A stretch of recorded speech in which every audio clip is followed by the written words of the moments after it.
Ang pamilya ang ating tahanang binubuo ng pagmamahal, saya, disiplina at pagkakaisa. Ito ang uhubog sa atin hanggang sa tayo'y nasa hustong gulang na. Ngunit sa iba, ang pamilyang sana'y magsisilbing kanlungan nila ay kathang isip pala. Ikaw kabarangay, naranasan mo na ba ang magkaroon ng isang masayang pamilya? Dear Papa Dudut, isang pagbati po sa inyong lahat na nakikinig sa Barangay Love Stories ngayong araw.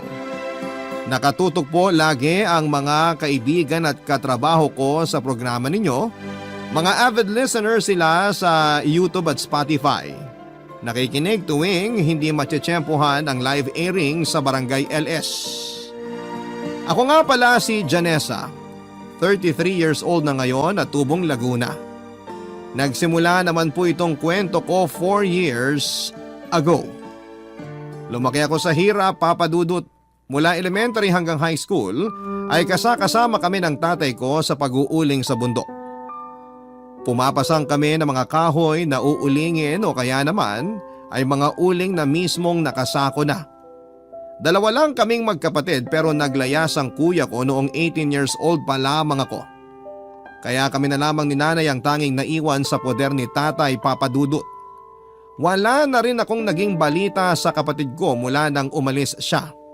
Sa kasamaang palad ay pumanaw na ang aking ina noong 20 anyos pa lamang siya. Sakit sa puso ang kinamatay niya. Nagtapos ako sa kursong Bachelor of Elementary Education pero hindi pinalad na makapasa sa unang take ng licensure exam for teachers o yung tinatawag nilang LET. Kaya naghanap na lamang muna ako ng ibang trabaho.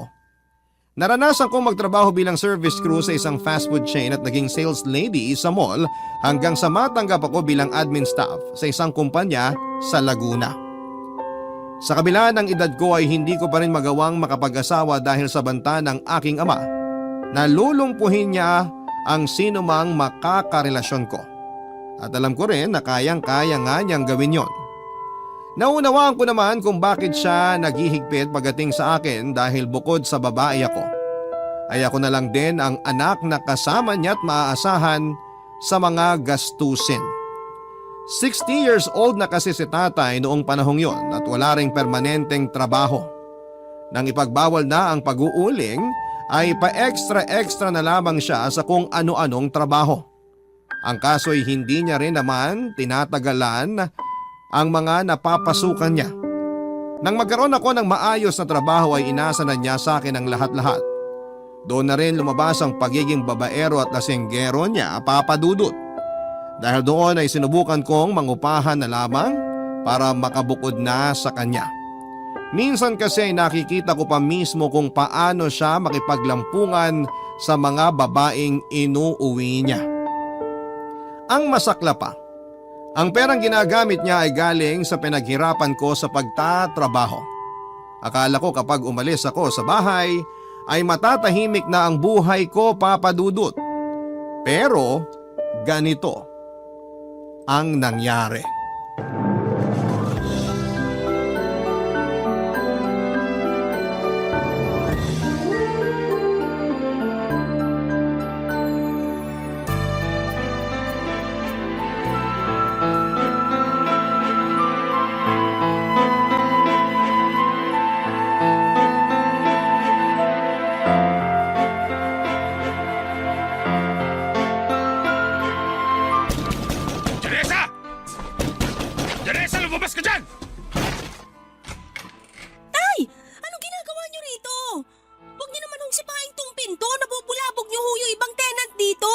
Wala akong pakialam.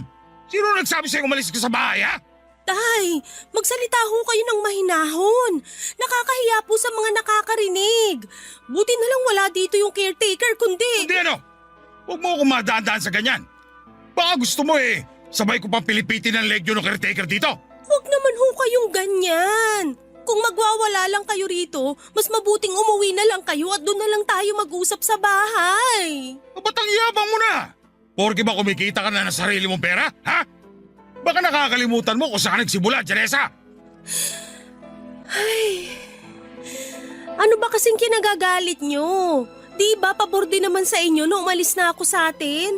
Wala nang makakaistorbo tuwing nag-uwi kayo ng babae ron. Pwes, walang aalis sa pamamahay ko hanggat hindi ko sinasabi. Tay naman, hindi na ako bata. Paano ho ako magkakaroon ng sarili kong pamilya kung lagi na lang akong nakadikit sa inyo? Hindi mo kailangan ng sariling pamilya. Sa tingin mo ba may magkakagusto sa isang tulad mo? Pambahay ka lang. Pasalamat ka nga't may tumanggap sa'yo sa trabaho kahit mahina yung kokote mo. Ang sakit niya namang magsalita. Parang hindi ko kayo tatay ah.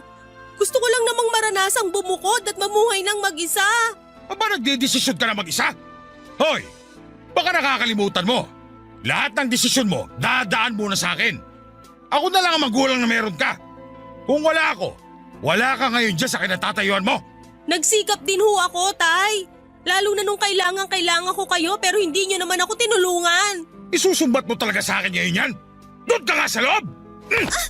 Tay, huwag niyo naman ako itulak. Kakalad ka rin kita nang mawala yung yabang mo. Aray ko! Tay! Bitiwan niyo ako! Aray! Nasasaktan ako, tay! Yan! Diyan ka na babagay! Sa sahig! Napakayabang mo eh, anak lang naman kita! Hindi niyo naman ako kailangan saktan! Hindi ka masasaktan kung marunong ka sumunod. Kung sa tingin mo mas magaling ka na magdesisyon kaysa sa akin, pwes, tingin mo lang yon. Boba ka pa rin. Parehong-pareho kayo ng nanay mo. Huwag niyo na siyang idamay dito! Patay na nga yung tao eh! Huwag ka nang sumagot. Asikasuhin mo na yung pag-iempake ng mga gamit mo bago pa kita kalad ka rin palabas itong bested tinutuluyan mo. Ito na nga ho! Magpapaalam muna ako sa caretaker na alis na ako rito. Huwag ka na magpaalam. Bilisan mo na dyan para masimulan mo na akong asikasuhin sa bahay. Pero tay, hindi naman ho ako pwedeng basta-basta na lang umalis dito. Wisit! Bibilisan mo ba o ako pa mismo maglalagay ng mga gamit mo sa bag? Pasalamat ka nga't binibigyan pa kita ng oras para mag-impake. Abala pa sa akin itong pagsundo ko sa'yo, linti ka.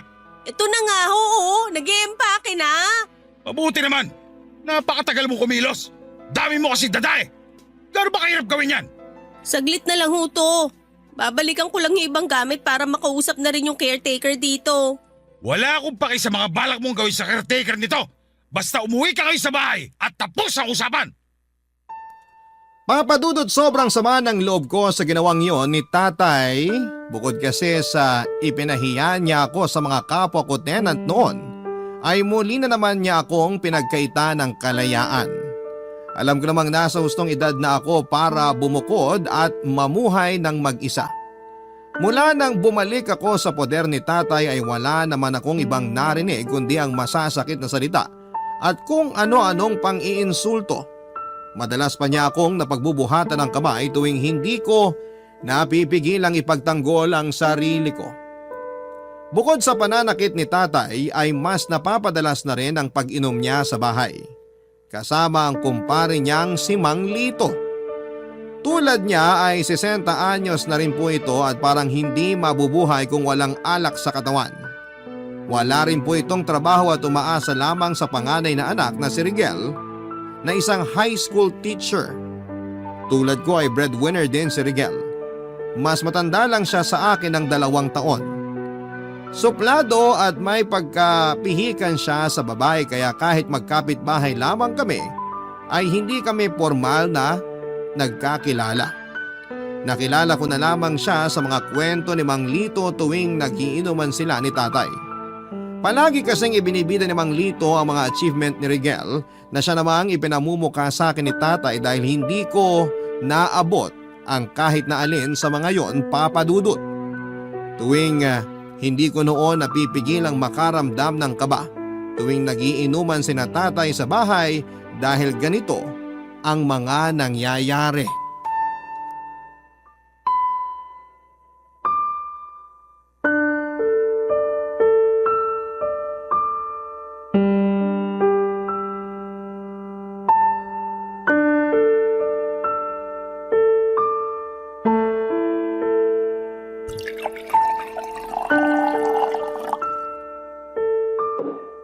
Ibang klase talaga tong lambanog dito sa atin.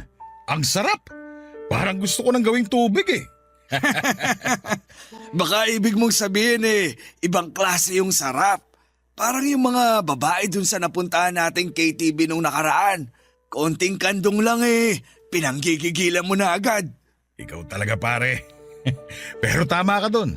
Kung nakita mo lang sana yung inuwi ko rito nung minsan, ang puti at ang kinis.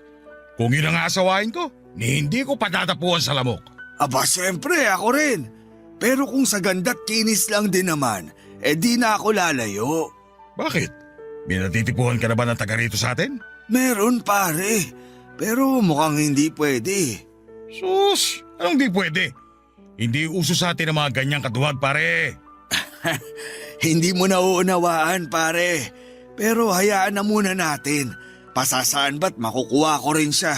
O siya, bahala ka. Basta kapag nakuha mo na yung babaeng yan, sa akin mo una yung kwento ha. Teka, wala na pala tayong pulutan. Utusan ko muna si Janessa. Nako, baka natutulog na yung anak mo. Sus, hindi. Walang matutulog agad hindi tayo tapos mag-iinuman dito. Tingnan mo pare, parang asong susunod kagad yun pag tinawag ko. Janessa! Janessa, halika nga rito! Pare, wag na.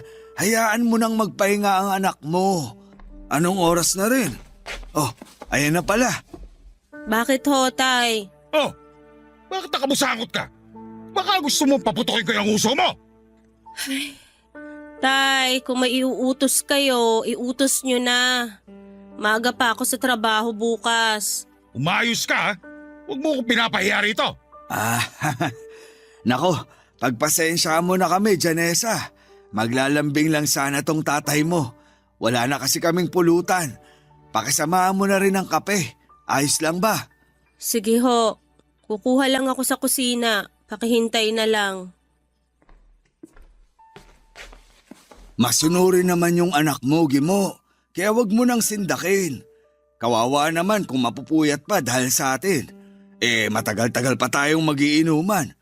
Yung anak ko ngang may trabaho bukas. Ayun, bulagta na sa kwarto niya. Kaya hindi ko na inabala. Mahalaga lang sa akin, hindi nakakalimot mag-abot.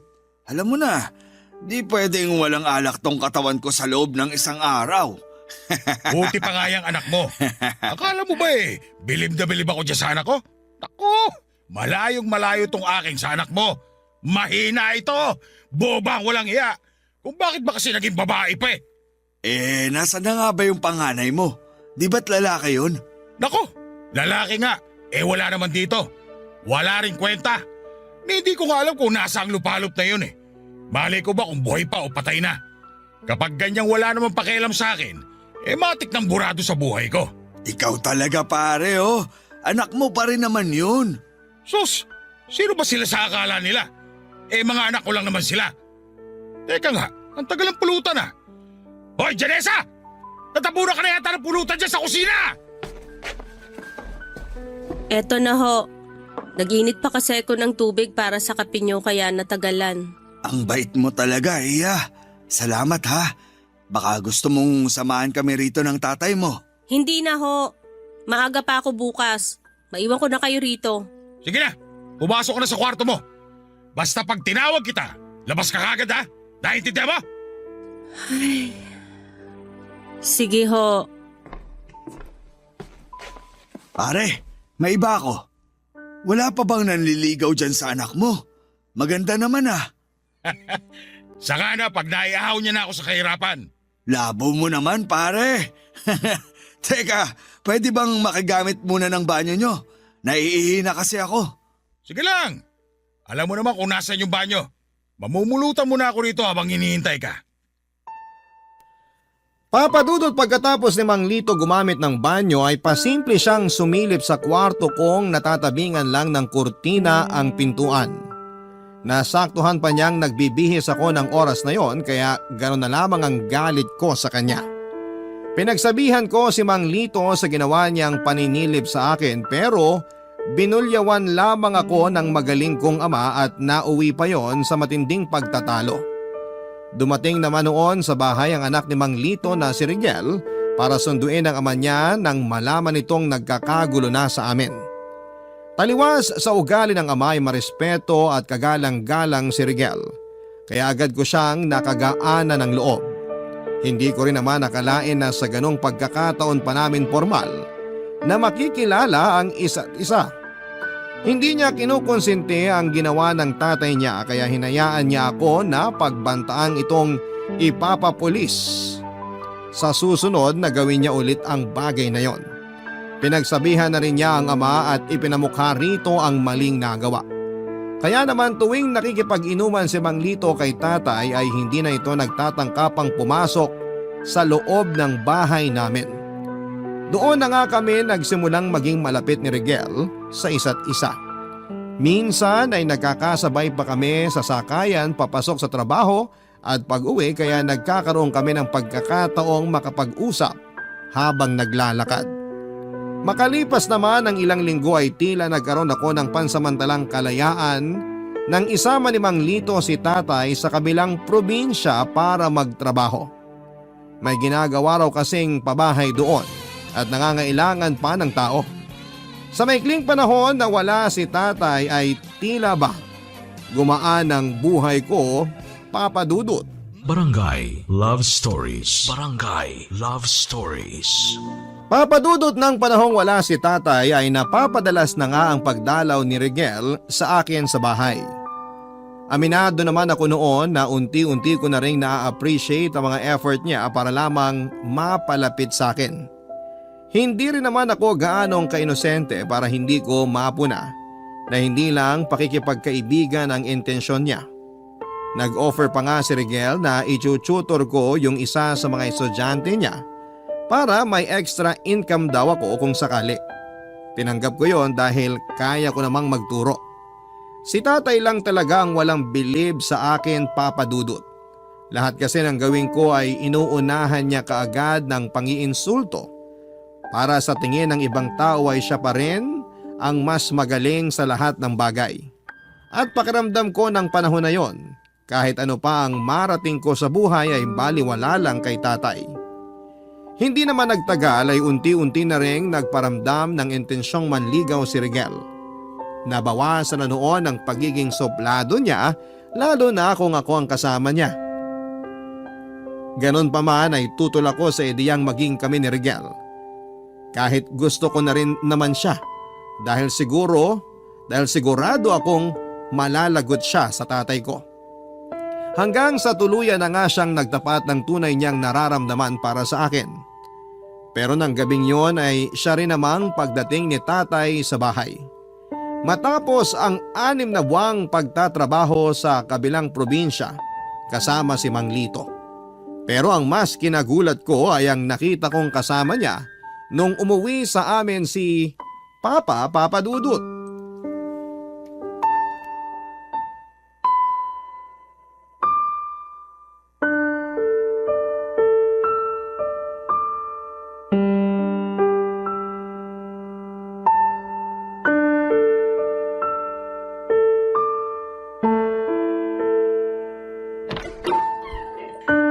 Labs, pasok ka. Huwag kang mahihiya. Bahay ko to. Oh, Rigel, anong ginagawa mo rito?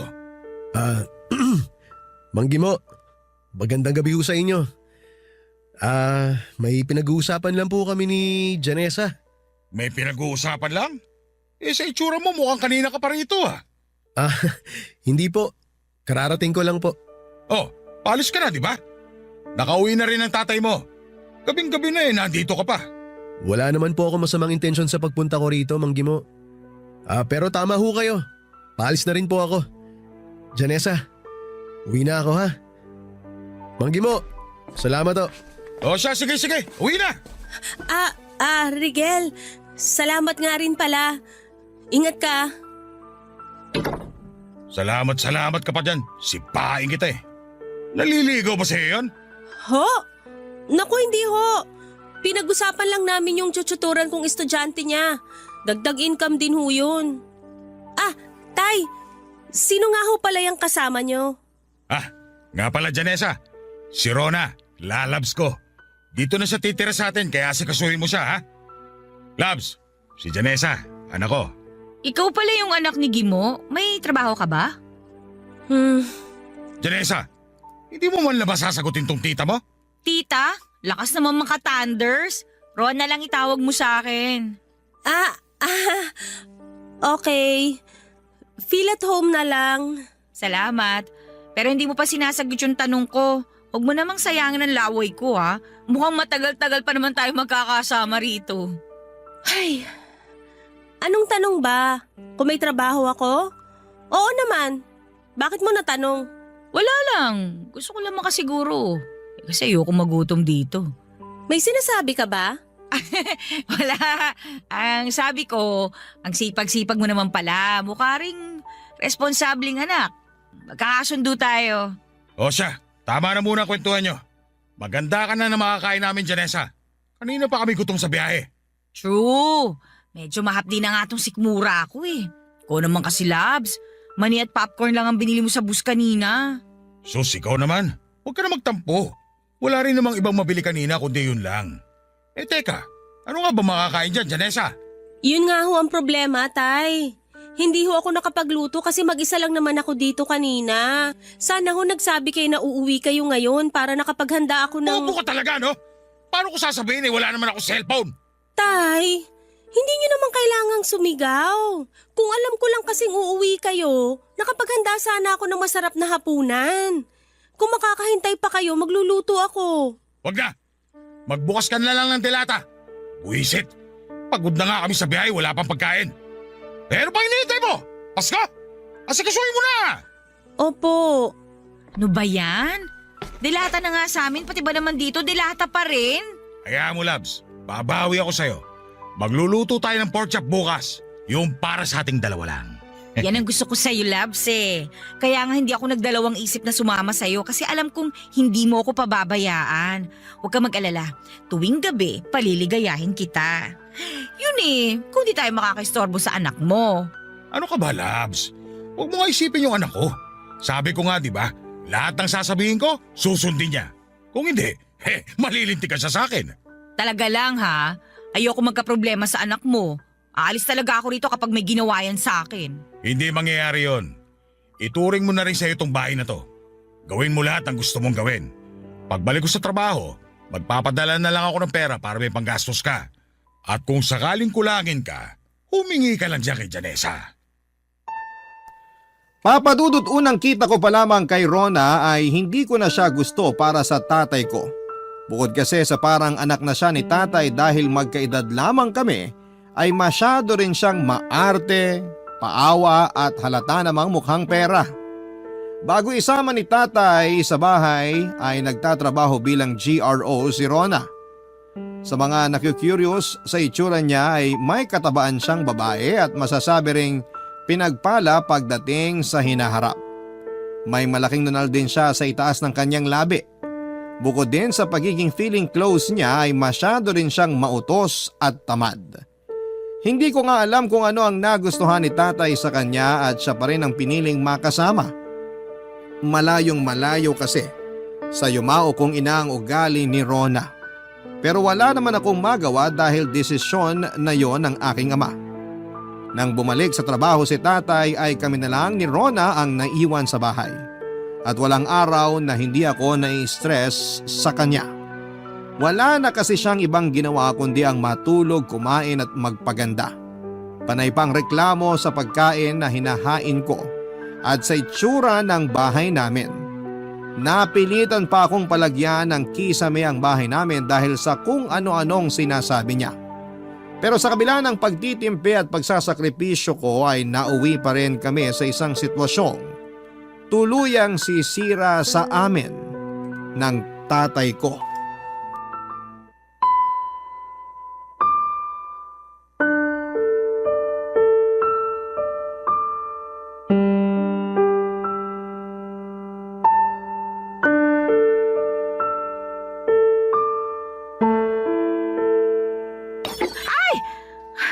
Ano na naman yan, Janessa? Buisit naman oh. Sa dinami-dami ba naman ang mababasag, yan pang paborito kong tasa? Hindi mo ko kailangan sigawan. Hindi ko naman sinasadya eh. Papalitan ko na lang. Ang sabihin mo, tanga ka lang talaga. Paghuhugas na nga lang ng mga pinagkainan, hindi mo pa magawa ng maayos? Eh kung kumikilos ka rin kaya dito sa bahay, di yung puro utos at reklamo ka dyan. Abat bastos ka! Asawa ako ng tatay mo kaya ayusin mo yung pananalita mo. Asawa? Di naman kayo kasal ah. Baka ibig mong sabihin, ibinahay. Alam mo, sa sama ng ugali mo, sobrang layo mo sa nanay ko. Baka mahiya ka na lang sa sipag nun. Di tulad mong magkakapigsa na lang sa maghapong kakaupo. Tumahimik ka ha? Kung mas gusto mo ang nanay mo, ay di magsama kayo sa sementeryo. Magkaroon ka naman sana ng hiya sa katawan, Rona.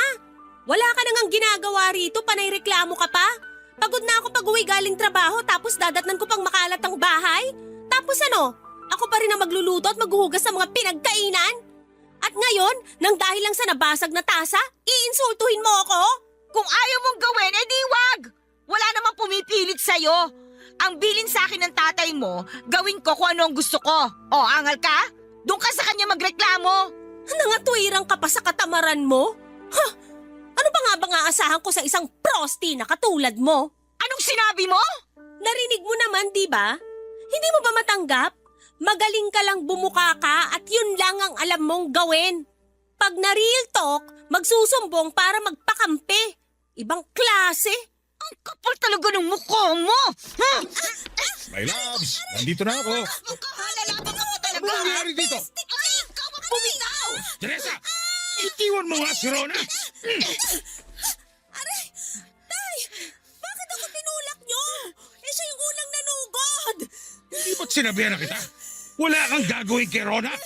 Talaga hindi ka makatiis na hindi labas ang sungay mo, no? Talaga, Tay? Mas kakampihan nyo yung babaeng yan na walang ibang ginawa kundi magbuhay Reyna dito sa bahay? Hindi ko na kailangan pangalamin kung sino na nagsimula. Dahil kilala ko na yung ugali mo. Wala kang moto. Pati ba naman si Rona paandaran mo ng kamalditahan mo? Pwede ba, Tay? Kahit ngayon lang, maging patas ka naman. Hindi yung kukonsindihin nyo pa yung kaipokritahan ng babae nyo na wala naman sa lugar. Kala nyo kung sino siya rito eh, sampid lang naman siya. Ba't sinaulo ka? Lumayas ka nga rito! Wow! Bakit ako ang aalis? Bahay ko rin naman to ah. Bahay na iniwan ng nanay ko na binaboy niyong dalawa. Bastos ka! Kung ayaw mo kay Rona at kung ayaw mo sa mga patakaran ko dito sa bahay, bukas ang pinto. Tanda mo, hindi ka kawalan dito. Hindi kawalan? Eh kayo nga ang kumaladgad sa akin pabalik dito nung bumukod ako eh. Noon ko pa gustong umalis dahil sukang-suka na ako sa ugali nyo. Akala nyo naman mahal na mahal kayo ng babaeng yan. Pera lang naman ang habol sa inyo dahil ayaw niya magbanat ng buto. Biruin nyo, ultimo pambili ng napkin, hihingin pa sa akin? Kapal ng muka! Sumusobra ka na! Napakayabang mo! Hindi mo ba narinig ang sinabi ng tatay mo, ha? Umalis ka na! Talagang aalis ako. Tingnan ko lang kung anong mangyayari sa'yo kapag nawala na ng trabaho yung kinakapitan mo. Tandaan nyo, pag alis ko rito, wag na wag kayong hihingi ng tulong sa akin. Dami mo pang satsat. Umalis ka na! Huwag ka magtitira ng kahit isang gamit mo rito. Pag may nakita ako, susunugin ko!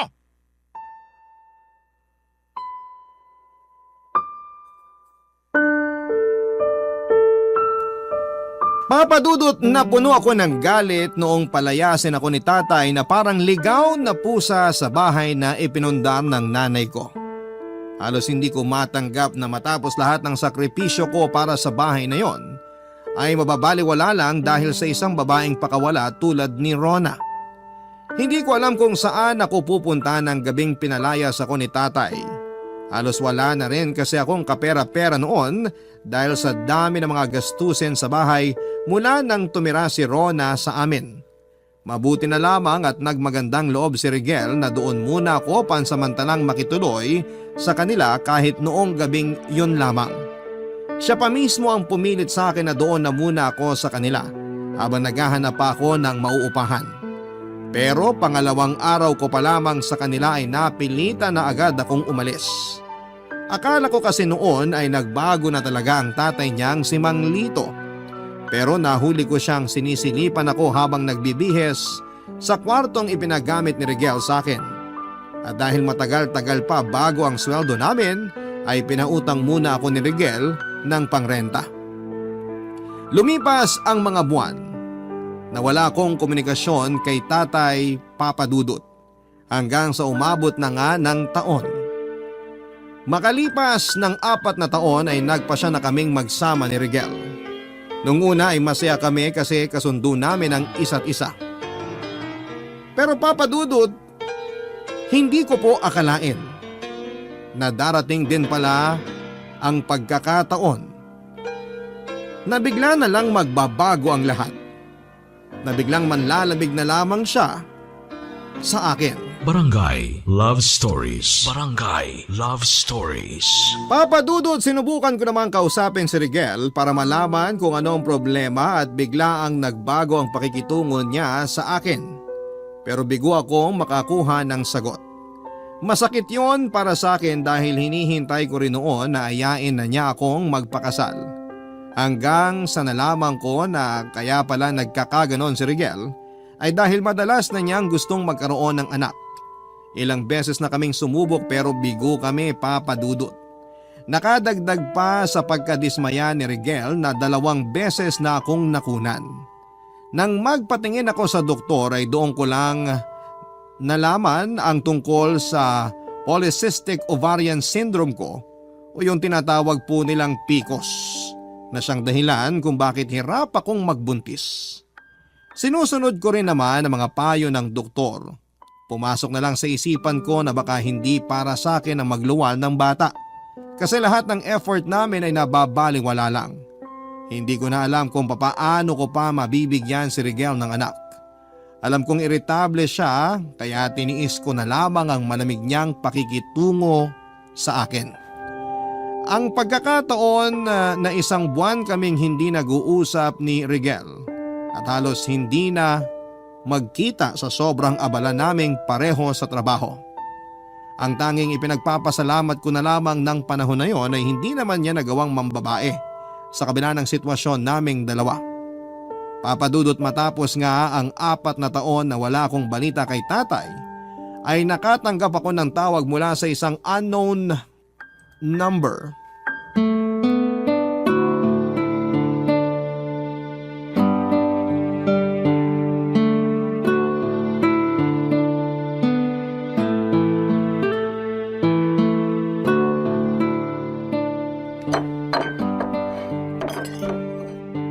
Mahal, nakahanda na ang hapunan.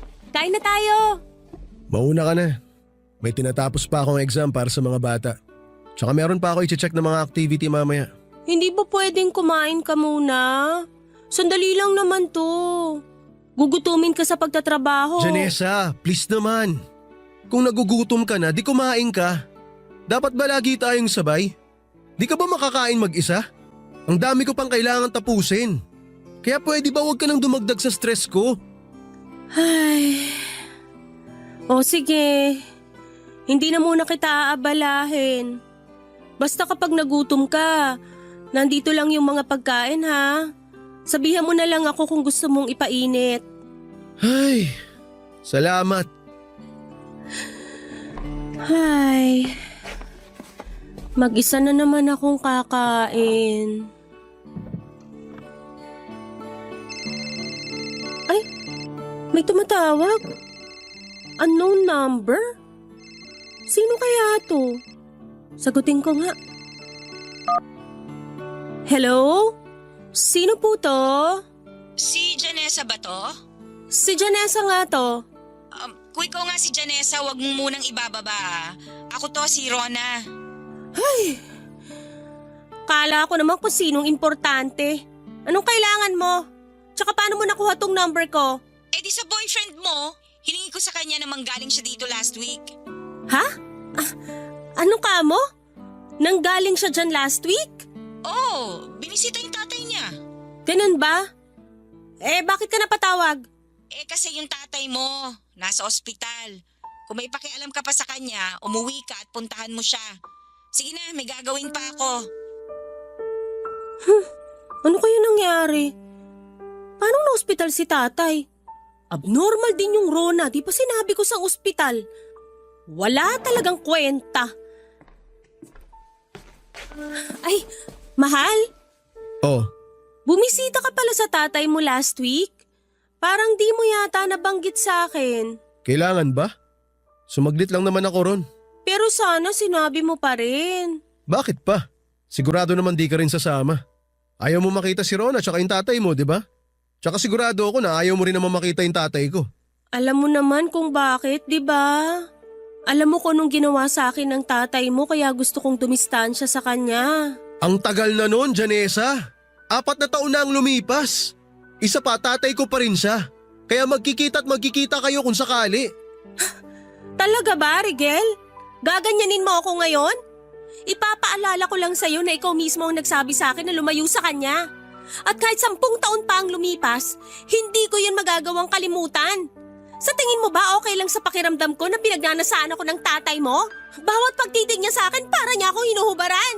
Hindi ko naman sinasabing kalimutan mo na yung nangyari. Ang sa akin lang, matuto ka namang magpatawad. Nagbago na yung tao. Bigyan mo naman siya ng pagkakataon. Pati yung tatay mo. Alam kong di pa rin kayo okay ng tatay mo. Pero ayan na nga oh. Nalaman mong nasa ospital siya. Hahayaan mo na lang ba na ganon? Alam mo namang walang ibang aasahan yun. Ang dali naman para sa'yo na sabihin yan. Hindi mo kasi alam yung pakiramdam na never ka naging sapat sa tatay mo at wala ka nang ginawang tama. Halos itakwil na nga niya ako eh. Buti ka pa nga. Kahit ganun ang tatay mo, nagawa ka pa rin niyang mahalin bilang anak. Eh ako, ni minsan hindi yun pinaramdam ng tatay ko. Anak niya lang ako kapag may kailangan siya. Alam ko lahat ng pinagdadaanan mo. Ang sa akin lang, huwag ka magpalamon sa galit na nararamdaman mo para sa tatay mo. Sige, susubukan ko. Kung yan ang gusto mo. Pupuntahan ko siya pero pwede bang samahan mo ko? Ay, di ba nga sinabi ko na sa'yo? Marami akong trabaho. Kaya mo nang gawin niya mag-isa. Busy ka lang ba talaga? O sinasadya mo nang iwasan ang presensya ko? Ramdam ko, Rigel, na parang unti-unti ka nang lumalayo sa akin. At alam mo rin kung bakit. 39 na ako. Gustong gusto ko na magkaanak. Pero hindi mo naman maibigay. Ginagawa ko naman lahat Sinusunod ko lahat ng payo ng doktor. Inaalagaan ko rin ang sarili ko para magkaanak na tayo.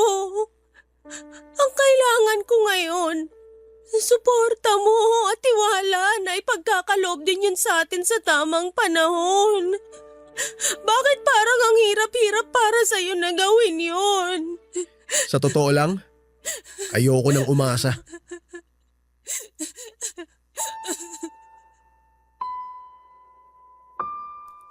Papa Dudut, hindi naging maganda ang gabing yon dahil sa pagtatalo namin ni Rigel. Nag-leave ako sa trabaho kinabukasan dahil alam kong matatagalan ako sa pag-aalaga kay tatay sa ospital. Doon ko lang din kasi nalaman ng araw na tumawag sa akin si Rona. Ay siya ring alis nito para iwanan ang tatay ko. Wala na kasing mahihita sa tatay ko kaya iniwanan na lamang niya ng basta-basta. Sinabi ko yon kay tatay pero inaasahan na raw niyang mangyayari yon. Sa pagka-dismaya ko, Papa Dudut, ay ni katiting na pagsisisi sa ginawang pagpapalayas ni tatay sa akin ay hindi ko nakita sa kanya. At siya pa ang mayabang kahit na sa aming dalawa ay siya ang nangangailangan ng tulong. Kung hindi lang sana malaking kasalanan na basta ko na lamang siyang iwanan at pabayaan ng mag-isa sa ospital ay ginawa ko na. Pero hindi yon kaya ng konsensya ko. Gumawa ako ng paraan para makontak ang kuya kong matagal nang nahiwalay sa amin. Nahanap ko siya pero bigo rin akong makahingi ng tulong sa kanya. Successful naman ang ginawang operasyon sa kaliwang binti ni tatay na nabagsakan ng bakal sa trabaho. Nang makalabas siya sa ospital ay napilitan na akong mag-resign sa trabaho dahil wala rin namang mag-aasikaso sa kanya. Naghanap na lamang ako ng ibang mapagkakakitaan na pwedeng gawin kahit online lang. Kahit sinagot ng trabaho ni tatay ang mga bayarin sa ospital, ay malaki pa rin ang nagastos ko sa ibang pangangailangan niya. Papadudot nang mag-decide ako na alagaan si tatay at doon na muna tumira sa bahay namin ay tila nawala na rin ako ng pag-asang babalik pa sa dati ang pagsasama namin ni Rigel. Papadudot.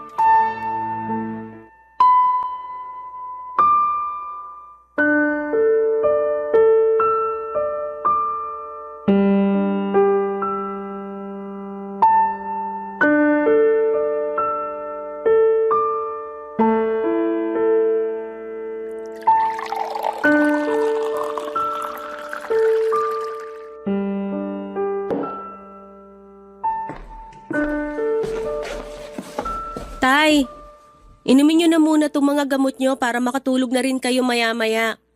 Eto na rin yung tubig nyo. Dami naman yan. Hindi ba pwedeng isang gamot lang? Baka imbis na gumaling ako mas mapadali ang buhay ko niyan. Paano kayo gagaling kung di nyo iinumin lahat yan? Nireseta yan ng doktor kaya wag nang matigas ang ulo nyo. Huwag mo nga ako pinagsasabihan. Hindi porke ikaw nagbantay sa akin sa ospital, pakikinggan na kita sa lahat ng sasabihin mo. Iinumin ko lang kung alin dyan ang gusto kong inumin. Tay, pwede ho bang makinig na lang muna kayo? Kailangan nyo pa rin tong mga gamot na to. Ay, siya, akin na. May tao.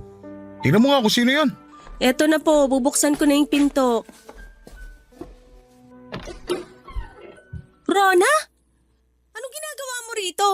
Si Rona ba yan? Abay, papasukin mo. Oh, narinig mo bang sinabi ng tatay mo? Papasukin daw ako. Tabi dyan! My loves! Labs, Bastos na to? bakit kayo ka lang bumalik? Teka, halika nga rito. Payakap nga. Pasensya ka na. Hindi pa ako nakakatayo Naku, kawawa naman ng lalabs ko. Buti na lang talaga nakauwi ka na. Namiss kita ng sobra. Ikaw talaga. Nakakatampo ka. Hindi mo man lang ako dinalaw sa ospital nung nandun pa ako. Ngayon talaga kayo maglalampungan sa harap ko? At ikaw, Rona, anong ginagawa mo rito? Hoy, Janessa, ano ba? Hayaan niyo ako magsalita, Tay. Karapatan ko to. Ang kapal kasi ng mukha ng babaeng yan Hoy! Huwag mo nga ako mapagtaas-taasan ng boses ha? Bakit hindi pwede? Iniwan mo nga lang si tatay nung na-ospital kasi ayaw mo mag-alaga Tapos ngayon babalik ka para maging palamunin uli? Sa bagay, alam mo na kasing nandito ako at meron na uling gagastos para sa inyo. Tumahimik ka na, Janessa. Ikaw ang manahimik, Tay. Abusado ka ng matanda ka. Iniwan ka na nga ng babaeng yan nung wala kang silbi sa kanya tapos ngayon siya pa rin ang kakampihan mo? Makapagsalita ka dyan Iniwan mo rin naman ang tatay mo Sino ba nag-asikaso sa kanya nung wala ka? Di ba ako? Parang wala ko na iambag dito Natural lang na asikasuhin mo siya. Siya bumubuhay sa'yo Huwag kang feeling bayani sa ginawa mo, Rona. Dahil kahit bali-baliktarin mo pa ang mundo, palamunin ka lang dito. Napakayabang mo talaga! At least ako, kaya kong ipagyabang na sa kabila ng mga ginawa niyo sa akin, pinili ko pa rin maging mabuting anak. Kayo ba? Anong may pagmamalaki nyo? Yang pride nyo? Pwes, kainin nyo ngayon yung mga pride nyo na yan. Hoy, Janessa, tama na! Kayo ang tama na. Simula ngayon, wala na kayong aasahang tulong sa akin. Magbanat kayo ng buto at matuto ring magsakripisyo. Hindi yung puro kayo pasarap sa buhay. Pag alis ko sa bahay na to, wag niyo akong kukontakin ha. Sawang-sawa na ako sa inyo. Wala na akong pakialam kahit mamuti pa mga mata niyo sa gutom. Papadudod sa huli ay mas pinili pa rin ni tatay si Rona. Hindi niya ako pinigilang umalis. Wala kaming imikan hanggang sa makaalis ako ng tuluyan. Ngunit sa kabila ng mga nangyari ay hindi ko naman pinagsisihan na tinulungan ko siya noong iniwan siya ni Rona. Ang mahalaga na lamang sa akin ay nagawa ko ang tungkulin ko bilang anak. Kahit na hindi niya nagawang maging mabuting ama para sa akin. Bumalik ako sa tinitirhan namin ni Rigel at sinubukang ayusin ang relasyon naming dalawa, pero huli na talaga. Para akong pinagsakluban ng langit at lupa, Papadudot, ng tuluyan na ngang nakipaghiwalay sa akin si Rigel. Masakit yon dahil nasira lang ang pinagsamahan namin sa pagkabigo kong mabigyan siya ng anak. Pero hindi na rin ako noon naghabol sa kanya. Naghanap na lamang ako ng trabaho at doon ay tinuon ang atensyon ko. Sa pagkakataong yon ay tila nagkaroon din naman ng magandang kapalit ang mga malulungkot na pangyayari sa buhay ko. Na-promote kasi ako sa trabaho at dahil wala naman akong binubuhay ay mabilis akong nakaipon.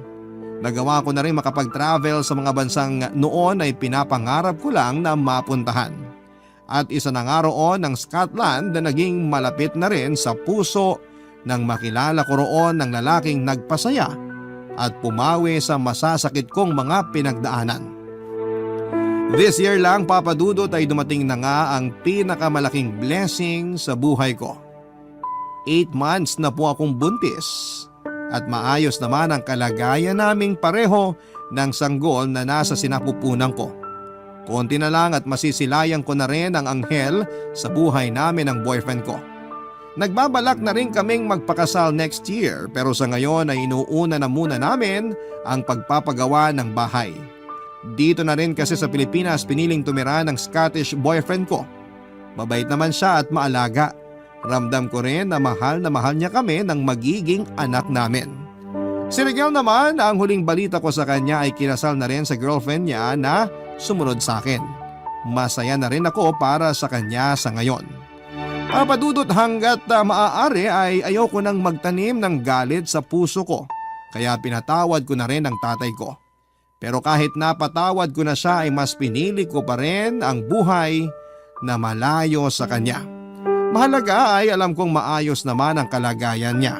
Napilitan na rin kasing magtrabaho si Rona dahil wala nang bubuhay sa kanilang dalawa. Lalo na't hindi pa rin kayang magtrabaho ngayon ni tatay. Maraming salamat po sa pagbabahagi ng kwento ko, Papa Dudut. Sana po ay pagpalain kayo lagi, gayon din ang Barangay Love Stories na patuloy na nagbibigay ng pagkakataon sa aming mga kabarangay na maibahagi ang aming kwento sa #1 radio station sa bansa. Mabuhay ang Barangay LS. Ang inyong forever kapuso at kabarangay, Janessa.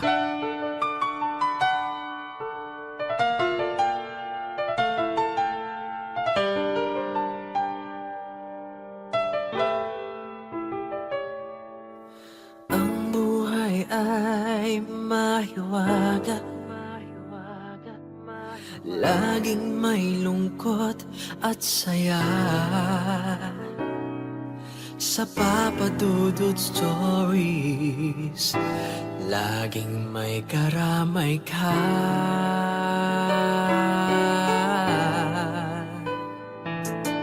Mga problemang kaibigan, dito ay pakikinggan ka. Sa Papa Dudut Stories, kami ay iyong kasama. Dito sa Papa Dudut Stories, ikaw ay hindi nag-iisa.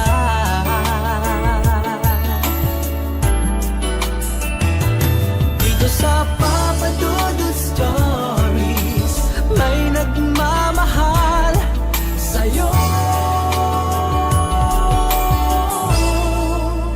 Papa Dudut Stories, Papa Dudut Stories,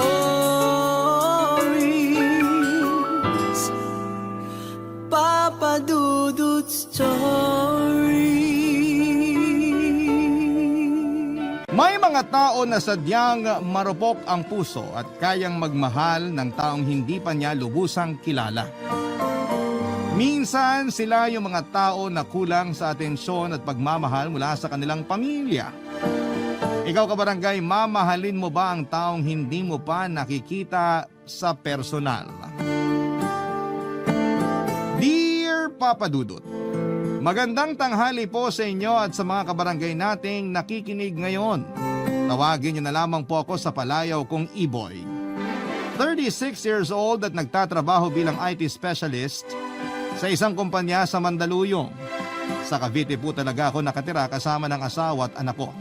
Pero araw-araw akong bumabiyahe papunta sa opisina namin. 2 p.m. ang shift ko kaya bago mag-alas 12 ay nasa biyahe na ako papunta sa trabaho. Sa ganong oras ay madalas na nakasakay ako ng van pa Makati.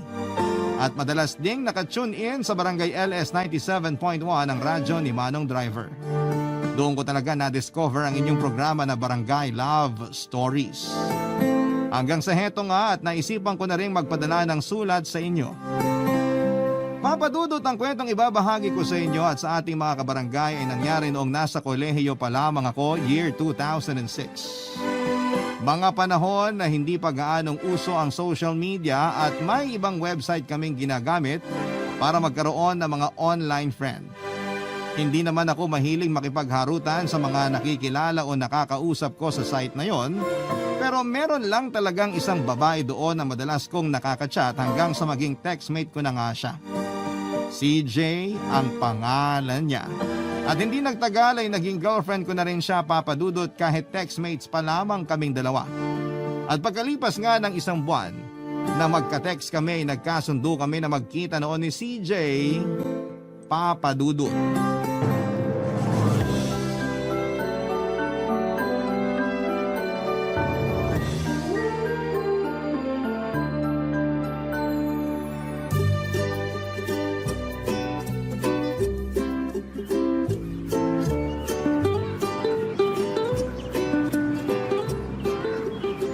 Nasaan na kaya si CJ? Ang sabi niya malapit na raw siya dito sa park. I-text ko nga ulit. Hi CJ, where na you? Dito na mi sa park. Naka-red t-shirt ako at maong na pantalon. Ay, kinakabahan na ako. Sana hindi siya ma-turn off sa itsura ko.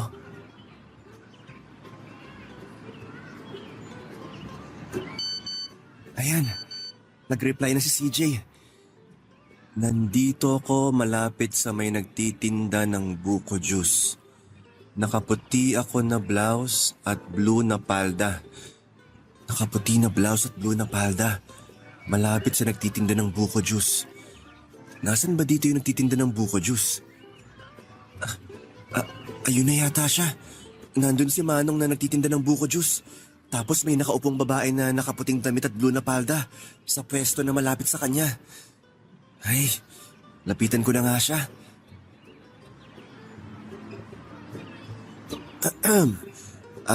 Hi CJ. E-boy? Ikaw si E-boy? Oo, ako nga. Ako si E-boy na naka-red na t-shirt at maong na pantalon. Ikaw si CJ, di ba? Naka-white na blouse at blue na palda? Oo. Nice to meet you, E-boy. Nice to meet you din, CJ. Tara. Maglakad-lakad muna tayo. Gusto mo ba? Ha? Tinatanong kita kung gusto mong mamasyal tayo dito sa Tagaytay. Marami akong alam na pwede nating pasyalan. Sakto kasi ang sabi mo sa akin sa text noon. First time mo na pumunta dito. Oo. Ngayon nga lang ako nakapunta dito. Ayun no, sakto talaga. So ano, tara? Lakad-lakad muna tayo? Pwede bang maupo na lang tayo dito? Sigurado ka? Oo. Bakit? Wala naman. Ang sabi mo kasi nung isang araw sa text, excited ka na mamasyal dito sa Tagaytay. Kaya nga ang sabi ko, akong bahala sa'yo kasi kabisado ko ng lugar na to. Ano kasi, napagod kasi ako sa biyahe namin ni Daddy papunta dito sa Cavite. Okay lang ba kung maupo na lang muna tayo? Mamaya na lang tayo mamasyal kasi wala rin ako sa mood maglakad-lakad. Oo naman. Okay lang sa akin. Upo na tayo. Sige. Ay, para sa'yo nga pala. Ang ganda naman ito, E-boy. Thank you dito sa 3 red roses na binigay mo. Wala yon. Promise ko kasi yan sa'yo. Nabibigyan kita ng 3 red roses sa first date nating dalawa. Sorry, medyo na-deform na. Kasi siniksik ko lang yan dito sa may likuran ko para maitago ko sa'yo. Okay lang, kasi ang ganda pa rin naman nila. Daddy mo palang naghatid sa'yo dito? Oo, ang sabi ko sa kanya balikan niya na lang ako after lunch. Sakto, kasi may pupuntahan din daw siya na dati niyang katrabaho. Nakatira lang din dyan sa malapit. Alam niya ba na boyfriend mo ang imimit mo dito sa Tagaytay? Boyfriend? Oo. Di ba boyfriend mo na ako? Sinagot mo na ako nung nakaraang buwan sa text. Oo nga pala. Hindi niya alam na may boyfriend ako pero alam niya na online friend ko ang imimit ko ngayon. Ayos lang sa kanya yon? Oo naman.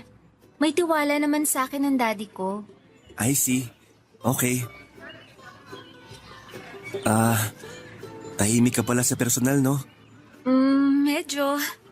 Sorry ha. Nahihiya pa kasi talaga ako sa'yo eh. Okay lang. Hindi mo kailangan mag-sorry. Gusto mo kumain muna tayo? Ayos lang naman. Tara. May alam ako na masarap na kainan ng lomi. Diyan lang sa malapit. Okay, sige. Papa Dudut, hindi ko inaasahan na ganon kaganda si CJ sa personal.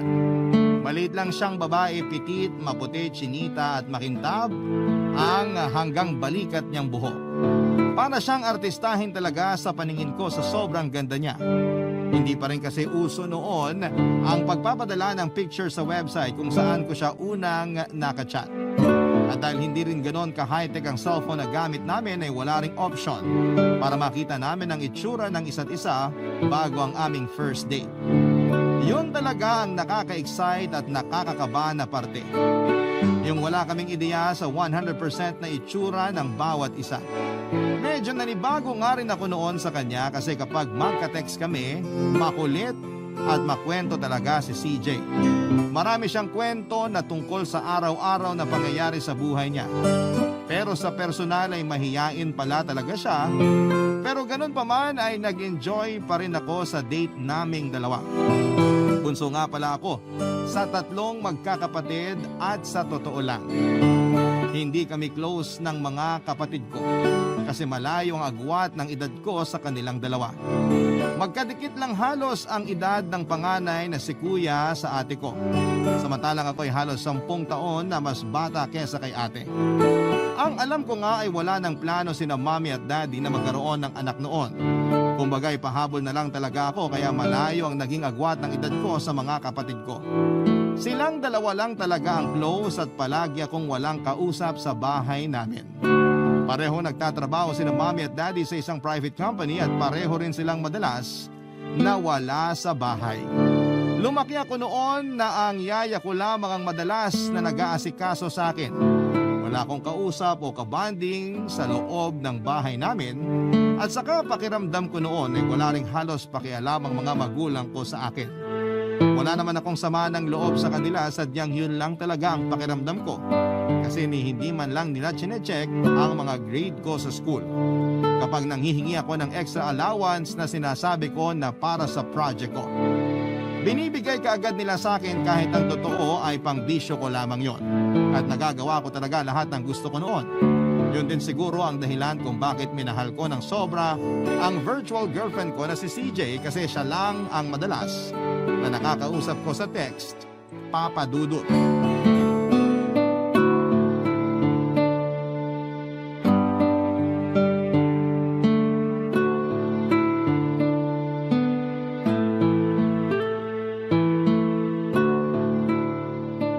Hi CJ, buti na sagot mo pa ang tawag ko. Oo, maaga pa naman kaya hindi pa ako natutulog, Iboy. Sorry pala kung ngayon lang ako nakatawag. Ayos lang, hindi mo kailangan mag-sorry. Nag-promise kasi ako sa'yo kaninang umaga na tatawagan kita ngayong gabi. Ah, oo nga pala. Nakalimutan ko na nga yung promise mo na yon. Ikaw talaga CJ, makakalimutin ka. Basta ako, kapag nangako ako, gusto ko na tinutupad palagi. Hindi lang ako nakatawag kaagad kasi wala akong mabilhan ng load dito sa amin kanina. Nagpa-load pa ako sa pinsan ko para matawagan kita bago ka matulog.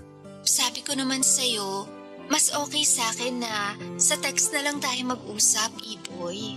Oo, alam ko. Actually, napansin ko rin na mas makulit ka kapag magka-text tayo kaysa magkatawagan. Pero syempre, gusto ko rin na marinig paminsan-minsan ang boses mo kasi namimiss na talaga kita. Ikaw talaga, napaka-drama mo. Uy, hindi ka dramahan yung sinabi ko ah. Totoo lahat yon kasi palagi talaga kitang namimiss. Ikaw ba CJ? Hindi mo ba ako namimiss? Ha? Ano ba namang tanong yan, Iboy? Wala lang. Curious lang ako. Bakit? Bawal ba itanong? Hindi naman. Para lang kasing masyado kang madrama ngayon. Lagi naman akong ganito kapag magka-text tayo. Palagi kong sinasabi sa'yo sa text na namimiss na kita. Ayun na nga, Iboy. Palagi mo na nga sinasabi sa akin yan sa text tapos hanggang dito ba naman sa pag-uusap natin na to? Gusto ko lang sabihin kung ano yung nararamdaman ko ngayon. Alam mo naman na seryoso ako sa relasyon natin, di ba? Oo, alam ko. Ikaw ba CJ? Seryoso ka rin naman sa akin, di ba? Alam mo, ang drama talaga ng mga tanong mo. Gusto ko lang na malaman ang sagot sa tanong ko. Kung pareho ba tayo ng nararamdaman para sa isa't isa. CJ, mahal mo ba ako? Iboy? Mahirap ba talagang sagutin ang tanong ko? Okay, sige. Mahal kita, Iboy. At seryoso din ako sa relasyon nating dalawa. Talaga? Oo nga, ang kulit. Ayan, medyo napapanatag na ang loob ko. Bakit naman? Wala lang. Gusto ko lang kasi talaga na marinig mismo mula sa'yo na mahal mo rin ako. Palagi ko namang sinasabi yun sa mga text message ko sa'yo, di ba? Oo nga. Pero iba pa rin kapag narinig ko na sinabi mo yun. Mas nararamdaman ko yung sincerity. Mukha bang hindi sincere kapag nagsasabi ako ng I miss you o I love you sa mga text-text? Hindi naman sa ganon. Iba lang talaga kapag narinig ko yun mula sa boses mo. Mas kinikilig ako. Ay naku, Iboy. Napaka-corny mo talaga. Hindi ako corny. Sadyang mahal lang kita, CJ. I love you. I love you too. Papa Dudut, dahil may sarili akong computer sa loob ng kwarto ko ay marami akong nakakausap sa internet at mga online virtual friend. Pero si CJ talaga ang pinaka-espesyal sa puso ko. Kasi siya yung pinaka-makulit at talagang madalas kong kinikwentuhan sa chat ng mga isyu ko sa pamilya namin. Hanggang sa ibigay na nga niya sa akin ang number niya at sa text na kami mas madalas na magkausap. Gusto ko nga sana na palagi siyang tawagan pero mas gusto niya raw na sa text na lamang kami mag-usap. Ayos lang naman sa akin yon dahil lang mahalaga, araw-araw at halos oras-oras kaming magka-text noon. Nang dahil kay CJ ay naramdaman ko na parang nabigyang bigla ng kulay ang buhay ko sa araw-araw noon. Ang text niya ang kauna-unahang gusto kong mabasa at makita sa umaga. Kahit na isang good morning at I love you lang mula sa kanya ay buo na kaagad ang araw ko. At kahit na ilang linggo pa lamang noon ang nakalipas, mula nang magkita kami ay nagkaroon na kaagad siya, Papa Dudut, ng malalim na parte sa buhay ko. Barangay Love Stories. Barangay Love Stories. Papa Dudut, na ulit ng isa pang beses ang pagkikita namin ni CJ at ganon pa rin siya sa personal. Sobrang mahiyain at tipid kong makipag-usap sa akin. Pero okay lang kasi alam ko na naninibago lang talaga siya. Kasi nga ang sabi niya ay first boyfriend niya raw ako. Isa pa ay masaya naman ako na kausap siya kahit sa text lang. Sobrang sweet at kulit niya kapag doon kami nagkakausap. Humihingi rin siya ng sorry sa akin kasi nga ay nag-iiba ang personality niya sa personal. Kasi hindi raw talaga siya sanay lumabas ng bahay at makipag-usap sa ibang tao. Sinasabi ko naman sa kanya na hindi naman ako ibang tao sa kanya dahil boyfriend na niya ako. Ang sabi naman niya ay babawi raw talaga siya sa mga susunod pang date naming dalawa. Nagpatuloy ang sweetness namin sa text at umabot yon ng ilang buwan. Hanggang sa isang araw ay hindi na nag-reply si CJ sa mga text ko o sumagot pa sa mga tawag ko. Hindi ko na rin makontak ang number niya kaya sobrang gulong-gulo ang isipan ko noon. At sobra rin akong nag-alala dahil baka may masamang nangyari sa kanya. Wala naman akong kahit na isang reply na natanggap mula sa kanya at hindi ko na rin makontak ang number niya. Sa loob ng 2 linggo ay nahirapan akong kumain at matulog sa kakaisip sa kalagayan ni CJ. Hanggang sa naalala ko na may isang beses na nakitext si CJ gamit ang number ng pinsan niya. Naisulat ko ang number na yon sa isang notebook ko at nang sinubukan ko yung tawagan ay walang sumagot kahit na nagre-ring pa ang number na yon. Tinext ko ang number at nagpakilala ako na boyfriend ni CJ at hinahanap ko ang girlfriend ko. Pagkalipas nga ng ilang minuto ay nagring ang cellphone ko at ang number na yon ang tumatawag na kaagad kong sinagot. Boses babae at nagpakilala nga siya na pinsan ni CJ. Baka sa boses niya ang pagpipigil na maiyak. Bago niya sinabi sa akin na kailangan daw naming magkita dahil may kailangan akong malaman tungkol sa girlfriend ko, Papa Dudut.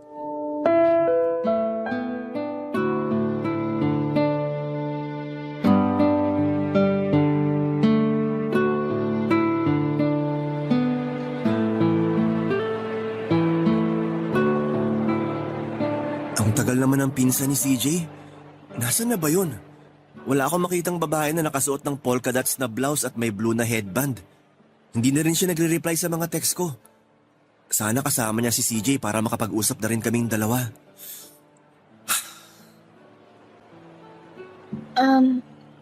Ikaw ba si Iboy? Ako nga.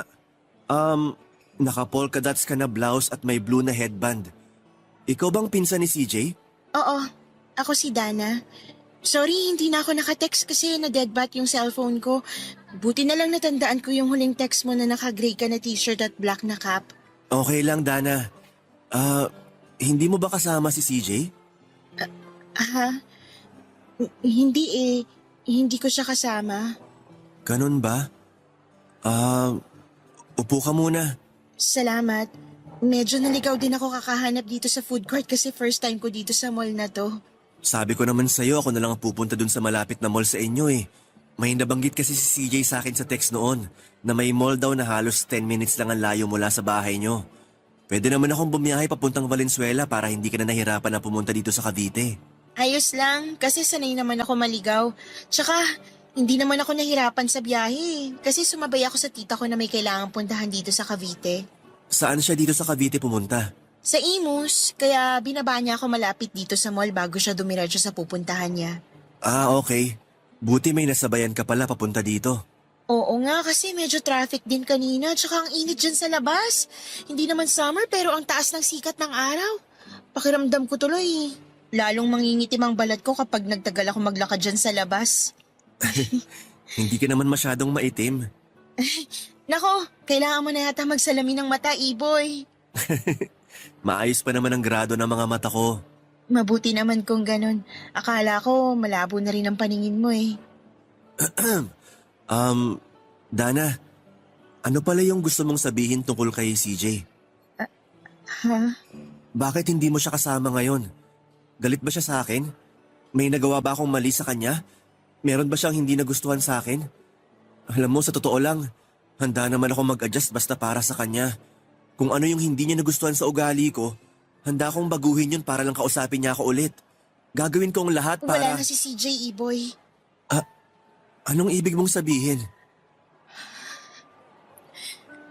Mag-iisang linggo na mula nung mailibing siya. Teka, hindi ko maintindihan.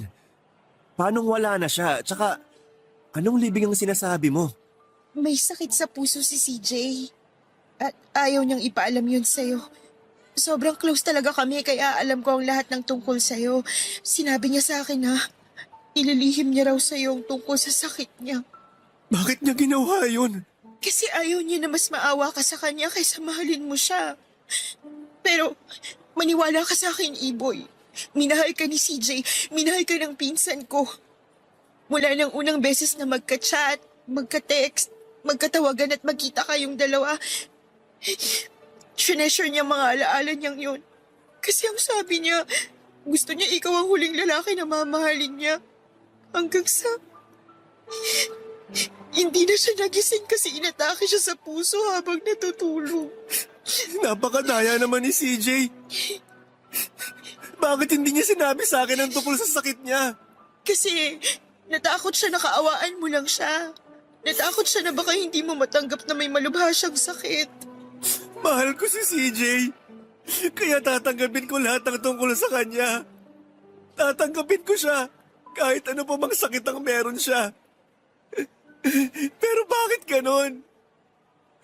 Bakit napakaikli ng oras para sa aming dalawa? Bakit iniwan niya kaagad ako? Hindi niya ginusto na iwanan tayo. Lalo na ikaw.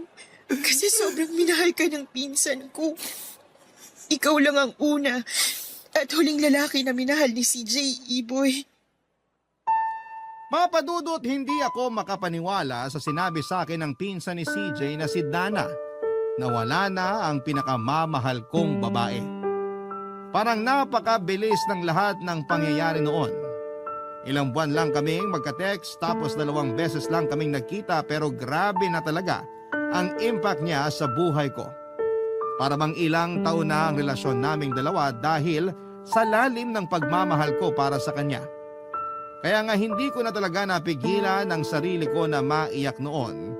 Kasi sa totoo lang ay nagsisimula na ako noon na isama si CJ sa mga plano ko sa buhay sa hinaharap. Pinaplano ko na nga rin kung paano ko siya dadalhin sa bahay para ipakilala sa pamilya ko. Maglalakas loob na rin ako na humarap sa mga magulang niya para ipakilala ang sarili ko bilang boyfriend niya.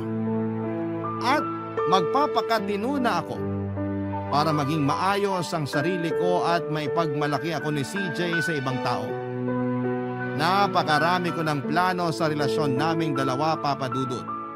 Mga plano na bigla na lamang naglaho dahil sa biglaang pagpanaw ng girlfriend ko, Papa Dudut.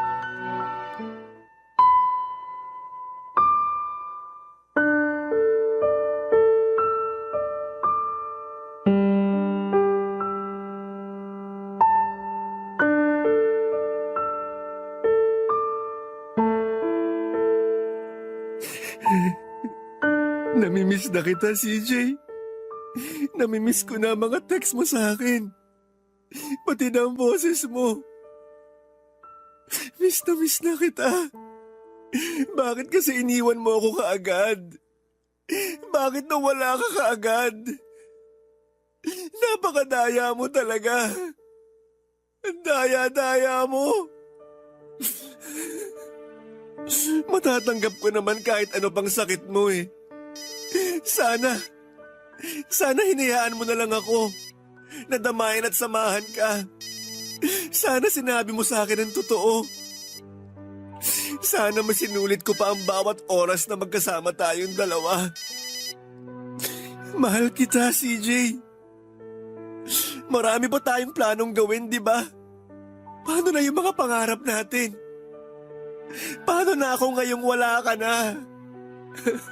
CJ, mahal kita. Mahal na mahal kita. Hindi ko na alam kung paano ang buhay ko nang hindi ka kasama.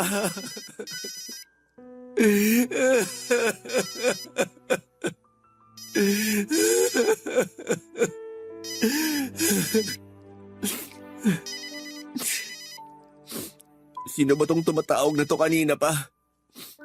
Sagutin ko na nga. Hello?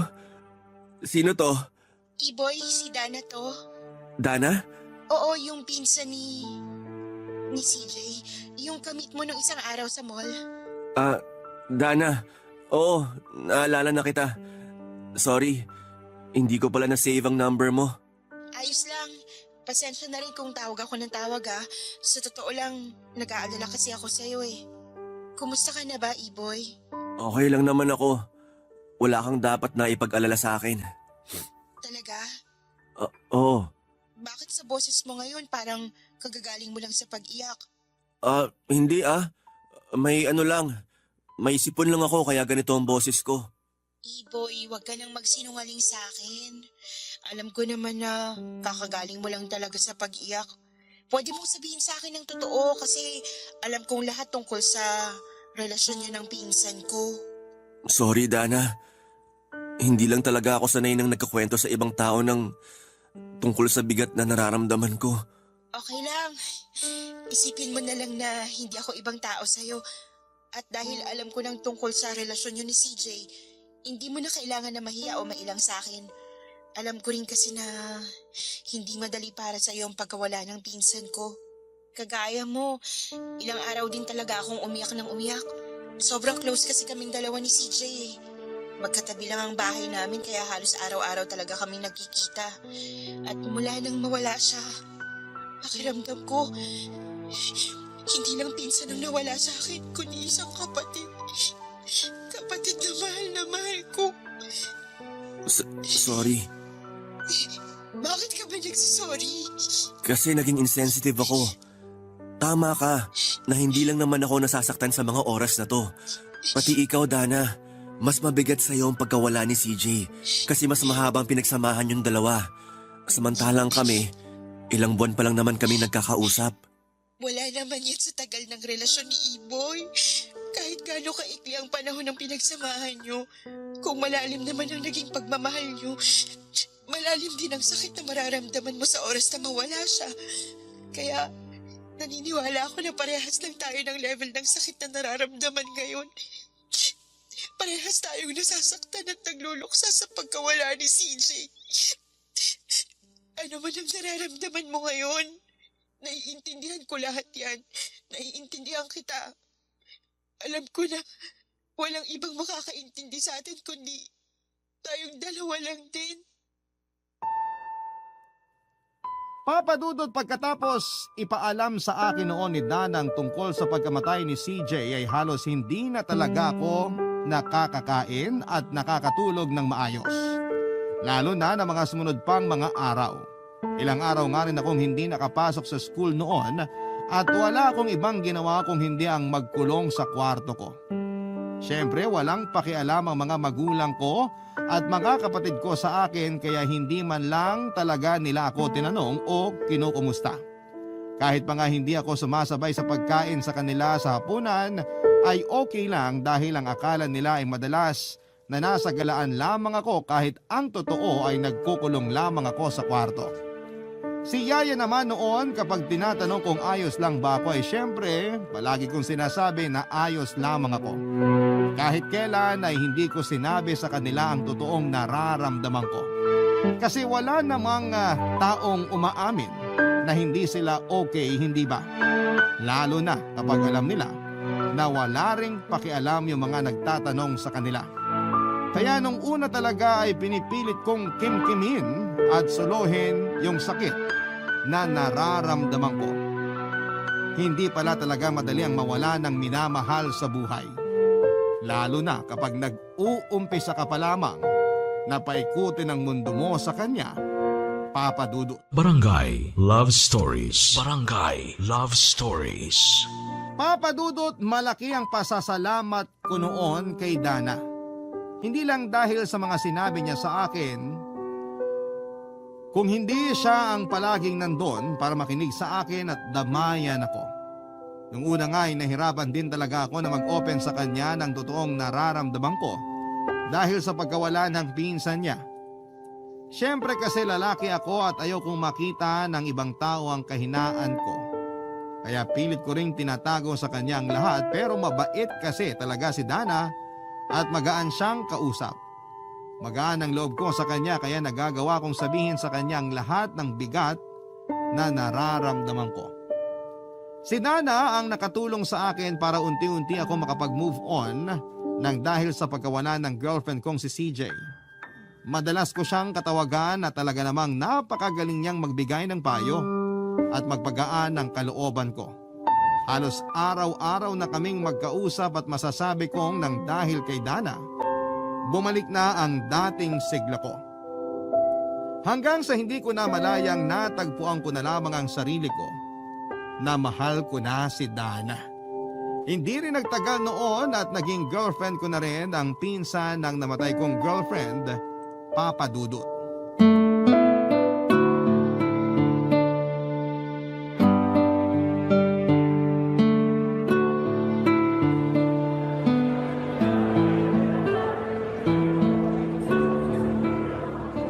Ay, grabe! Nakakapagod yung laro natin sa arcade, E-Boy. Sobra. Pero ang saya at talagang nag-enjoy ako. Ako rin. Sobrang nag-enjoy ako kasi kasama kita. Ganon din ako. Ngayon nga lang ulit ako nakaramdam ng ganito kasaya. Kaya salamat ha. Salamat para saan? Salamat kasi naging dahilan ka ng pagngiti ko sa araw na to. Yun naman talaga ang goal ko kaya pumunta ako dito sa Cavite, E-Boy. Gusto ko talaga na pagaanin ang loob mo. Masaya talaga ako kasi naramdaman ko na nag-enjoy ka kasama ako. Siyempre naman, nag-e-enjoy ako palagi nakausap ka. Lalo na ngayon nakasama kita. Pero alam mo, minsan nagigilty na ako kasi palagi ka nalang nag-e-effort para sa akin. Ikaw yung mas madalas na tumawag at mag-text sa ating dalawa. Kapag nauubusan ako ng load, pinapaloadan mo pa ako. Tapos ito, ikaw pa talagang pumunta ng Cavite para lang kitain ako. Nahihiya na tuloy ako sa'yo kasi hindi ko masabayan ang effort mo eh. Gusto ko naman yung ginagawa ko, tsaka hindi naman natin kailangang magbilangan ng effort dito. Mula nung makilala kita, ang sabi ko sa sarili ko, palagi kitang pangingitiin. Alam mo, may aaminin pala ako, Dana. Ano yun? Natakot talaga ako nung una naligawan ka. Kasi baka hindi mo ako magustuhan. Bakit ba naman naisip yan? Siyempre kasi naging girlfriend ko yung pinsan mo. At ikaw yung madalas ko nakakausap kung paano ko nahirapan na makamove on mula sa kanya. Natakot ako na baka naaawa ka lang sa akin. Baka hindi naman talaga tayo pareho ng nararamdaman. Sige, sasabihin ko ng totoo. Akala ko rin nung una, hindi masyadong special ang nararamdaman ko para sa'yo. Akala ko, naaawa lang din ako sa'yo kasi nga, alam ko na sobra ka nasaktan dahil sa pagkawala ng pinsan ko. Pero, nang mas nakilala kita, alam ko sa sarili ko na gusto at mahal na kita, Iboy. Kaya nga sinagot kita kasi sigurado na ako sa nararamdaman ko para sa'yo. Thank you talaga, Dana. Mula na magkausap tayong dalawa, sobrang gaan na ng pakiramdam ko sa'yo. Yung feeling na para bang ang tagal na natin magkakilala kasi nasasabi ko sa'yo lahat ng problema ko. Hindi lang yung tukol sa pag-move on ko mula sa pagkawala ni CJ, kundi pati yung mga problema ko sa bahay namin. Sorry pala kung parang puro problema na lang ang kinukwento ko sa'yo, ha? Ano ka ba? Ayos lang yun. Minsan nga, naiisip ko na kaya siguro tayo nagkakilala kasi kailangan mo ng isang kagaya ko. Yung makikinig ng mga rant mo sa buhay at tutulungan ka na ma-realize na hindi ka pinanganak na invisible sa mundong to. May purpose din ang existence mo, E-boy. At ang purpose nun, para mahalin din ako. Mas nagkaroon ng purpose ang buhay ko nang makilala kita. Dahil sa'yo, nararamdaman ko ng totoong nag-i-exist ako sa mundong to. Kasi nararamdaman ko na totoo ang pagmamahal mo sa akin. Nararamdaman ko na totoong tao ka na sinusuklian ng pagmamahal ko. Kaya thank you. Kasi dumating ka sa buhay ko.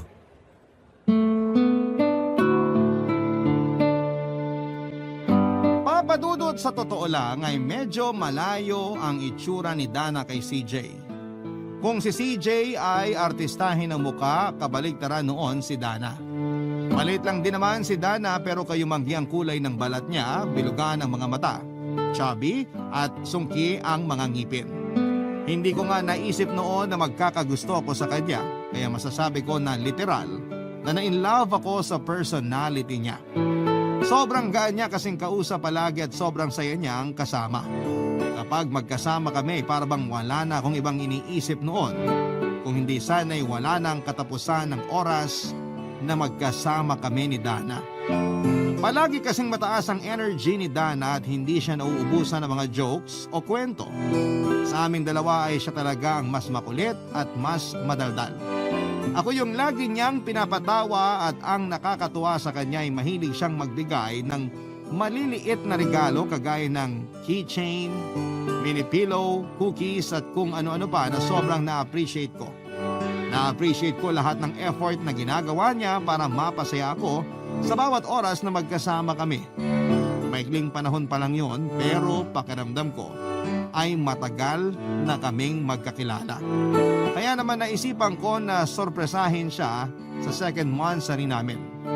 Pumunta ako sa mall na nakwento ni Dana na malapit lang sa kanila at bala ko siyang tawagan para sabihin na nandun ako at naghihintay sa kanya, Papa Dudut.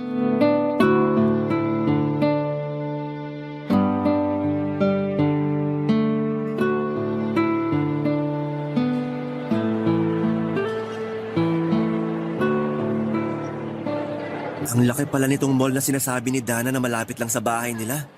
Saan ba dito yung food court? Nangangalay ng kamay ko sa kakahawak nitong stuffed toy na binili ko para sa kanya. Ay, sana magustuhan niya to kapag pinuntahan niya na ako dito sa mall. Tawagan ko na nga muna siya para... teka, bakit parang hawig ni CJ yung babaeng nakikita ko na nakatayo malapit sa may escalator? Ay, bumibilis tuloy bigla ang tibok ng puso ko. Kamukha kasi talaga ni CJ. Pero imposible. Magkahawig lang talaga siguro sila. Ay, lapitan ko na nga yung babae. Miss? Ay, palaka! CJ? Sorry, nagkakamali ka lang. Hindi CJ ang pangalan ko. Hindi ako pwede magkamali.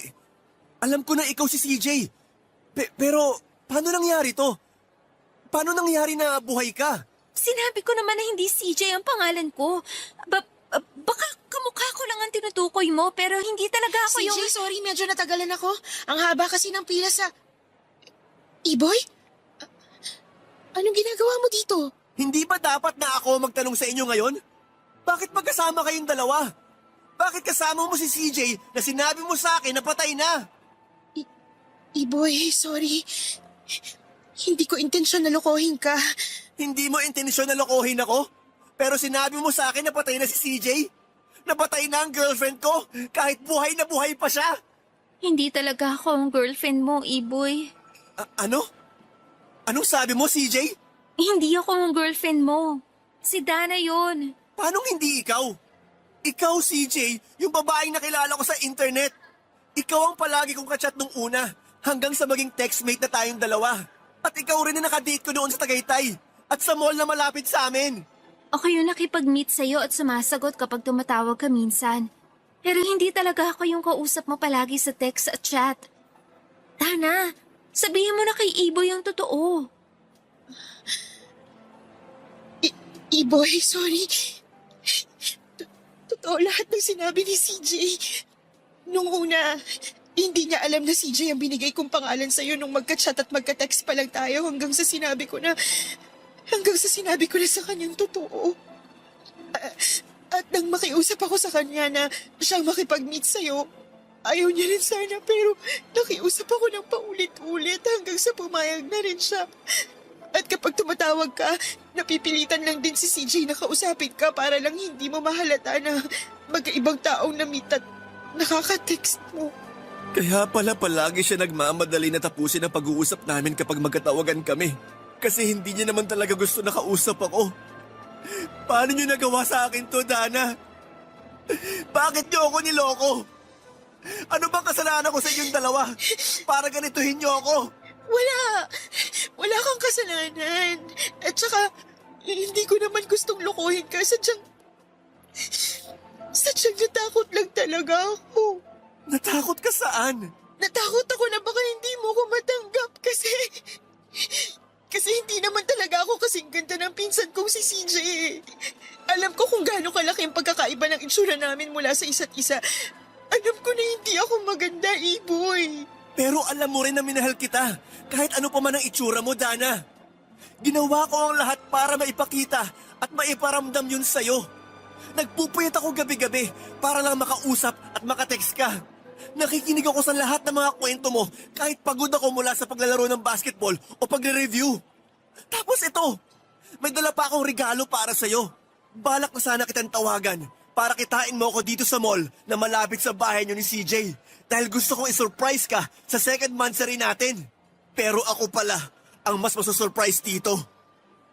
Dana, minahal kita kasi akala ko totoo ka. Yun pala, puro kasinungalingan lang ang lahat.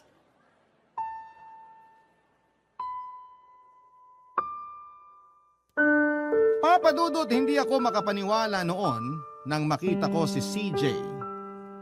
Bumilis ang tibok ng puso ko at hindi ko maintindihan kung maiiyak ba ako o kikilabutan.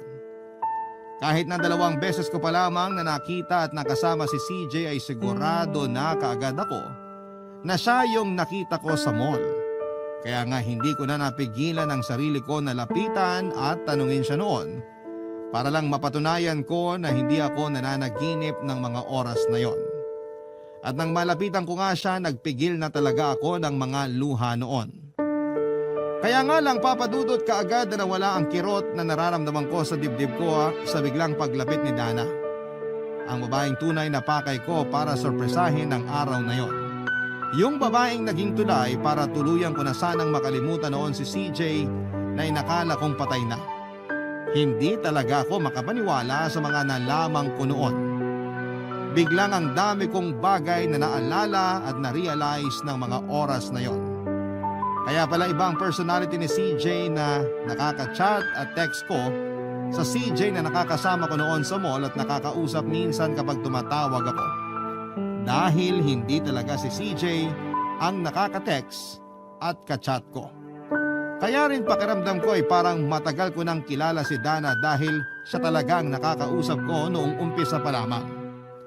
Nanikip talaga ang dibdib ko noon at parang gusto ko nang saktan ang sarili ko para lang mabawasan ang bigat na nararamdaman ko ng mga oras na yon. Gusto kong magwala at ihagis ang mga bagay na nakikita ko sa paligid ko. Pero pinigilan ko ang sarili ko dahil ayokong gumawa ng nakakahiyang eksena. Binitawan ko na lamang ang stuffed toy at binili ko para sa taong nagparamdam sa akin noon kung gaano kasaya ang buhay. Para sa babaeng akala ko ay seryoso sa pagmamahal niya sa akin at sa relasyon naming dalawa. Hindi na ako sigurado kung sineseryoso o minahal ba talaga ako ni Dana kasi pagkatapos ng araw na yon ay sinira ko na ang SIM card ko at pinalitan ko na rin ng email address ko sa website kung saan ko nakilala ang dalawang tao na nanloko sa akin. Noong oras na yon, Papa Dudut, mas nangibabaw talaga ang inis na nararamdaman ko. Dahil pakiramdam ko nga, niloko ako pareho nina CJ at Dana. Pagkalipas nga ng ilang linggo at buwan ay unti-unti kong naintindihan ang paliwanag doon ni Dana na sadyang natakot lamang siya na baka hindi ako magkagusto sa kanya. Kagaya ng nabanggit ko kanina ay malayo po ang itsura nila sa isa't isa ni CJ pero minahal ko rin naman noon si Dana dahil sa personality niya. Minahal ko siya kasi naramdaman ko mula sa kanya yung pagmamahal na hindi ko maramdaman mula sa bahay namin. Pero mas pinili ko na lamang din na kalimutan ang lahat para sa sarili kong peace of mind. Papadudot ngayon na may asawa at anak na ako ay natatawa na lamang ako kapag naaalala ko ang parte ng nakaraan ko. Natatawa ako kung paano ko iniyakan si CJ at Dana kahit parang naging laro lamang sa kanila ang feelings ko. Pero dati pa yon, noong panahon na medyo bata-bata pa talaga ako. Ngayon kasi wala na akong inis o kirot na nararamdaman dito sa dibdib ko nang dahil sa naging relasyon namin. Kasi nga siguro sa tagal na rin ang mga nangyaring yon. Tuluyan na ako nakapag-move on sa lahat ng ginawa nila sa akin.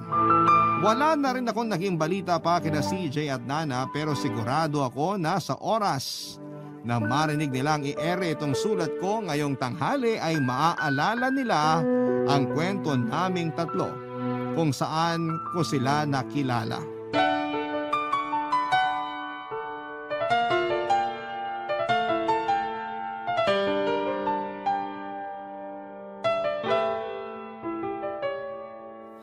Ang buhay ay mahiwaga, laging may lungkot at saya. Sa Papa Dudut Stories, laging may karamay ka.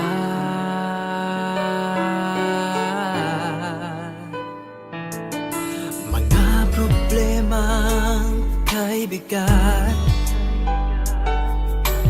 dito ay pakikinggan ka. Sa Papa Dudut Stories, kami ay iyong kasama.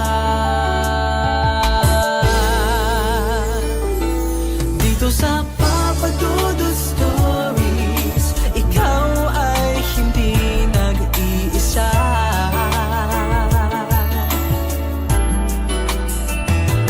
Dito sa Papa Dudut Stories, may nagmamahal sa'yo.